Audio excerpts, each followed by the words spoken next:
Diners in New Jersey are a thing of legends. I got to try one with some pretty crazy things going on, and you really need to see this. And that's starting right now. If you get a chance to stop at a diner in New Jersey, just do it. It doesn't really matter which one, but on the Route 17 corridor through Paramus, there are at least a handful. A good one is Suburban Diner, which is on the north-headed side right before you hit New York. You know you found a good diner when the first thing you see as you walk in is a long refrigerator case with various baked goods and other desserts. Another good sign is a giant menu that serves breakfast all day. On this trip, we had a specific mission in mind, but I found a couple of unique items that I'm really excited to show you.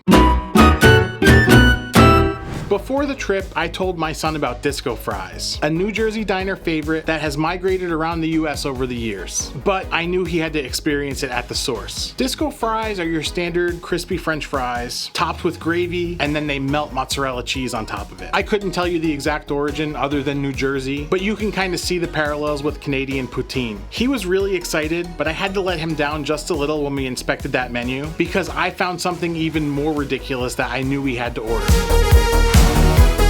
Disco fingers. Take the glory of gravy cheese fries and tuck some buttermilk battered chicken tenders underneath that cheese. Totally insane. Here's why this is a cool dish. Because there's a continuum of where the gravy hits the chicken, and the gravy hits the fries, and the chicken hits the fries, and the cheese hits the gravy and the chicken and the fries. No two bites are the same. You can pick along the side and get some regular old French fries if you want. You can totally dig in and get a fry that's soaked in some beefy gravy, or you can just go nuts and get a bite with everything. There's something about the combination of melty mozzarella and silky gravy that just works so well on fries. And with the chicken on there, it kind of conjures up like a fried chicken dinner vibe to me. You know, like when you get the gravy on the mashed potatoes with the fried chicken and you kind of pull the fried chicken through the gravy and the mashed potatoes. It's that kind of vibe. It's so good, just like hitting that thumbs up button. But the disco fingers aren't even the most ridiculous dish of the night. That would be the Taylor ham, egg, and cheese burger. Yep, burger.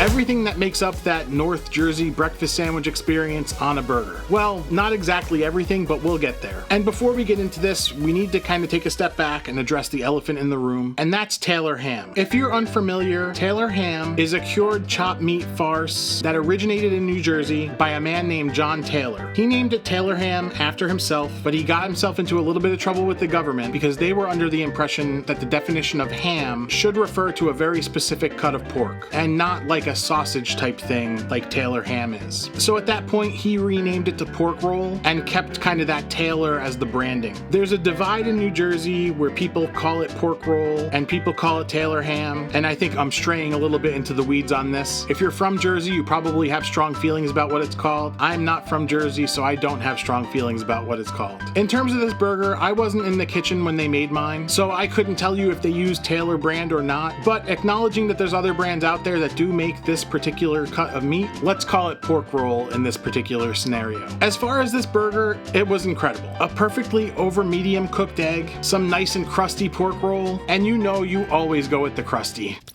Here's where it gets a little weird. They asked me how I wanted the burger and I said medium, but it came out pretty well done. And just a little rant, don't keep asking me if you're not even gonna listen. Getting back to it though, a little bit of melty American cheese, nicey nice, a nice squishy brioche bun. If you tossed away the burger patty, this would be a perfect breakfast sandwich. Perfect, except it was missing the ketchup. At the diner though, they did have ketchup on the table, so I did a little dunking just like I would the breakfast sandwich. And just a side note, I would actually not condone applying ketchup to a breakfast sandwich, especially Taylor ham, egg, and cheese. I always go for the dunk method. This is pretty good. The desserts all did look good, but we were on a long drive down to the Outer Banks, and I had another video stop to make down the way in Virginia at Hardee's, so I needed to take it easy a little bit. Don't think I didn't think about it though. I'm trying to catch up to Emerald Lagasse and subscribers here, so make sure you hit that button. You don't see him going to New Jersey diners eating disco fries and Taylor ham, do you? And through doing this channel, I've gotten to try a lot of crazy burgers, so click into this playlist right here and you can see more of those.